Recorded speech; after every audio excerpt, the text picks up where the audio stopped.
नमस्कार दोस्तों, study centre के यूट्यूब चैनल पर आपका स्वागत है। आज हम लोग गणित के 5 अति महत्वपूर्ण प्रश्न को शॉर्ट ट्रिक से बनाने का प्रयास करेंगे, जो आगामी सभी परीक्षाओं में बहुत ही महत्वपूर्ण एवं बार-बार पूछे जाने वाले प्रश्न हैं। तो चलिए दोस्तों, पहले प्रश्न की ओर चलते हैं। आज का हमारा पहला प्रश्न है, उत्तीर्ण होने के लिए आवश्यक अंक 40% है। एक छात्र को 250 अंक मिलते हैं, लेकिन फिर भी वह 38 अंकों से अनुत्तीर्ण हो जाता है। अधिक अंक क्या है? बहुत ही सिंपल है दोस्तों। पास होने के लिए कितने प्रतिशत अंक आवश्यक है? 40% अंक आवश्यक है। लेकिन एक छात्र है जो 250 अंक प्राप्त करता है, लेकिन 38 अंक से वह अनुत्तीर्ण हो जाता है। मतलब अगर 38 अंक और अर्जित करता है तो यह 40% के बराबर हो जाता है। मतलब 40% यह किसके बराबर हो जाएगा? 288 के। तो अधिक अंक पूछ रहा है, मतलब 100% का वैल्यू पूछ रहा है, तो क्या हो जाएगा? 288/40 गुना में 100। एक शून्य से एक शून्य कैंसिल हो जाएगा। 4 सत्ते 28, 4 दूना को 8, 72 में 10 से गुना करेंगे तो क्या आएगा? 720। यानी अधिक अंक क्या है दोस्तों?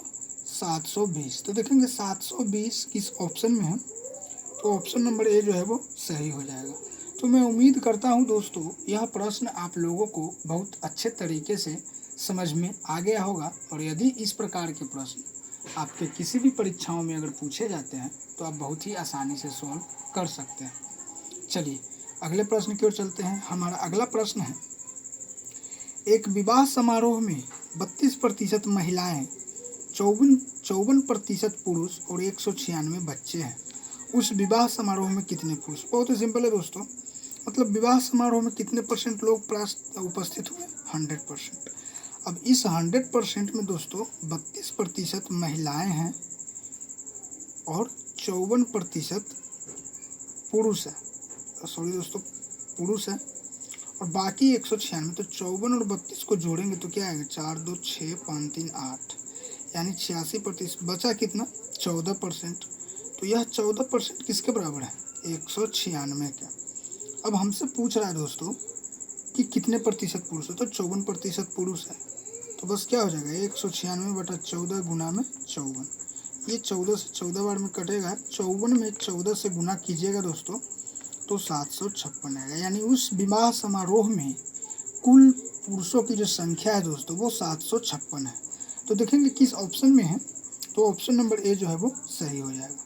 तो मैं उम्मीद करता हूँ दोस्तों, यह प्रश्न भी आप लोग बहुत अच्छे तरीके से समझ गए होंगे। चलिए अगले प्रश्न की ओर चलते हैं। हमारा अगला प्रश्न है, यदि 828 रुपयों को 1/2 अनुपात 2/3 अनुपात 3/4 के अनुपात में 3 भागों में बांटा जाता है तो दूसरा भाग होता है। बहुत सिंपल है दोस्तों।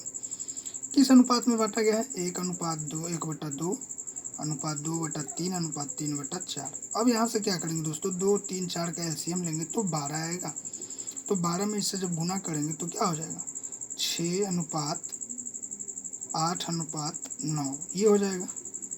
तो 828 को जो दोस्तों इस रेशियो में बांटा गया है, हमसे दूसरे भाग के बारे में पूछ रहा है, तो कुल रेशियो क्या है? 814 9 23, यानी 23 रेशियो बराबर 828 है दोस्तों। तो एक रेशियो बराबर क्या हो जाएगा? बट्टा में 23 हो जाएगा। तो इसको कटा लीजिए आप। 23 या 69, 23 छक्का 23, एक रेशियो बराबर 36 होगा। तो 8 रेशियो बराबर क्या हो जाएगा? 8 गुना में 36। तो 8 में 36 से गुना करेंगे तो क्या होगा? 8 छक्का 48, 8 3 24, 4 28, 288। यानी दूसरा जो भाग आएगा दोस्तों वो 288 होगा। देखेंगे किस ऑप्शन में है, ऑप्शन नंबर सी जो है वो सही हो जाएगा। चलिए अगले प्रश्न की ओर चलते हैं। हमारा अगला प्रश्न है, 12 14 और 24 का चतुर्थानुपातिक ज्ञात कीजिए। तो ये बहुत सिंपल है दोस्तों। चतुर्थानुपातिक निकालने के लिए एक फॉर्मूला होता है B/C/A। बस इस फॉर्मूला से आप इस तरह के प्रश्न को सॉल्व कर सकते हैं। बहुत सिंपल है। B/C यानी 14 × 24 बटा में क्या हो जाएगा? 12, 12 दूना को 24, यानी कि चौथा पद जो होगा वो 14 दूना को 28। किस ऑप्शन में है? तो ऑप्शन नंबर सी जो है वो सही हो जाएगा। तो मैं उम्मीद करता हूँ दोस्तों, यह प्रश्न भी आप लोग बहुत अच्छे तरीके से समझ गए होंगे। और यदि इस प्रकार के प्रश्न आपके किसी भी परीक्षाओं में पूछे जाते हैं तो आप बहुत ही आसानी से सॉल्व कर सकते हैं। चलिए आज का आखिरी प्रश्न की ओर चलते हैं और काफ़ी महत्वपूर्ण है। यदि 10 मित्र एक दूसरे से हाथ मिलाते हैं तो कुल कितनी बार हाथ मिलेंगे? बहुत सिंपल है दोस्तों, इसके लिए हम लोग एक फॉर्मूला जानते हैं, n × n-1/2। बस इस फॉर्मूला से आप इस तरह के प्रश्न को सॉल्व कर सकते हैं। कैसे?